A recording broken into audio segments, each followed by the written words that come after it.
Hello friends, welcome YouTube my channel. કેમ છો? આજે હું તમારી માટે સરસ વિડીયો લઈને આવી છું, જે પેન્ટનું કટિંગ કઈ રીતે કરવાનું આવે છે, જે પેન્ટની અંદર માપ લઈ અને પેન્ટ કાપડમાં કટિંગ કઈ રીતે કરવાનું તે હું તમને સ્ટેપ બાય સ્ટેપ વિડીયો બતાવવાની છું. તો મારો વિડીયો સ્કીપ કર્યા વગર આખો ધ્યાનથી જોજો અને મારી ચેનલને લાઈક અને સબસ્ક્રાઈબ કરવાનું ભૂલતા નહીં. ચલો આપણે હવે પેન્ટની અંદર માપ લઈ અને કટિંગ કઈ રીતે કરવાનું છે તે ખાસ ધ્યાનથી જોઈએ. પેન્ટનું માપ પહેલાં કઈ રીતે લેવાનું તે જોઈએ. પેન્ટની પહેલાં સૌપ્રથમ આપણે પેન્ટની લંબાઈનું માપ આ રીતે લઈ લેવું. પછી બેલ્ટની લંબાઈનું માપ આ રીતે લેવાનું છે. પેન્ટની લંબાઈનું માપ 38 ઇંચ છે અને બેલ્ટ 1.5 ઇંચનો બેલ્ટ છે. પછી સીટના ગાળાની લંબાઈનું માપ આ રીતે લેવાનું.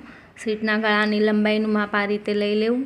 પછી સીટની પહોળાઈનું માપ આ રીતે લેવાનું આવે છે.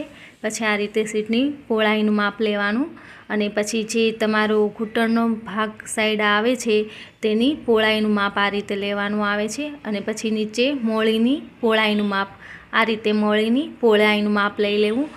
પછી જે ઉપરનો બેલ્ટનો ભાગ આવે છે ત્યાંથી તમારે કેટલી પહોળાઈ રાખવાની છે તેનું આ રીતે માપ લઈ લેવું. તો તમને ખ્યાલ આવી ગયો છે. સીટની લંબાઈનું માપ, સીટની પહોળાઈનું માપ, બેલ્ટનું માપ, લંબાઈનું માપ. તો તમને ખ્યાલ આવી ગયો છે કે પેન્ટનું માપ કઈ રીતે લેવાનું છે. તો હવે ચલો આપણે હવે કાપડમાં કટિંગ કરીએ. મેં 4 ફોલ્ટ વાળીને કાપડ વાળીને રાખેલું છે.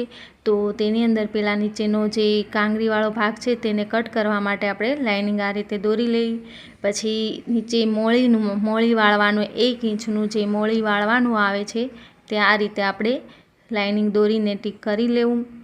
પછી તેની લંબાઈનું માપ જે આપણે સાઈડ પરથી બેલ્ટને નીચેના ભાગથી સાઈડનું માપ લીધેલું હતું 38 ઇંચ, તો આ રીતે 38 ઇંચ માપ આપી દેવું અને 1/2 ઇંચ એવું સિલાઈનું ભાગ વધારે લઈને આ રીતે માપ આપી દેવું.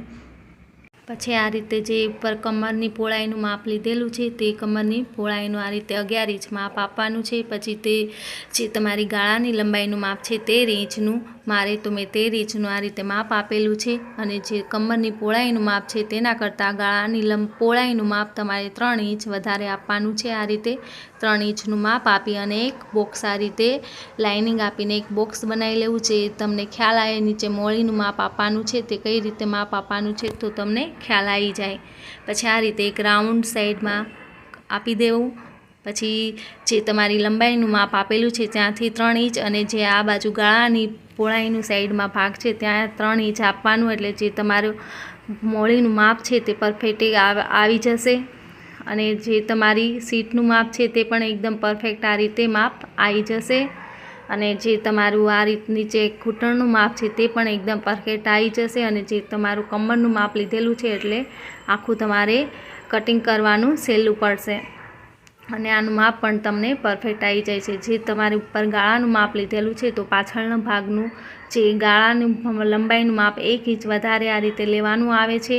અને જે તમારી સાઈડમાં પહોળાઈનું માપ પણ 1 ઇંચ આ રીતે વધારે માપ આપી અને કટિંગ કરવાનું આવશે. આ રીતે 1 ઇંચનું વધારે માપ આપી અને કટિંગ કરવાનું આવશે. આ રીતે કટિંગ કરી લેવું. અને જે આગળનો ભાગ છે તે આગળના ભાગમાં માપ આપી અને આગળનો ભાગ છે તે નામ લખી લેવું, એટલે તમને ખ્યાલ આવે કે આગળનો ભાગ છે અને પાછળનો ભાગ છે. જે તમે 1 ઇંચ વધારે આગળનું ભાગનું કટિંગ આ રીતે કરી લેવું અને પાછળના ભાગનું પણ આ રીતે માપ આપી અને નામ લખી લેવું જો તમને ખ્યાલ આવી જાય. આ રીતે બેલ્ટનું પણ કટિંગ કરી લેવું. જે 1.5 ઇંચની બેલ્ટની લંબાઈનું માપ હતું ને પહોળાઈનું અને લંબાઈનું માપ આપ્યા અને બેલ્ટનું પણ કટિંગ કરી લેવું.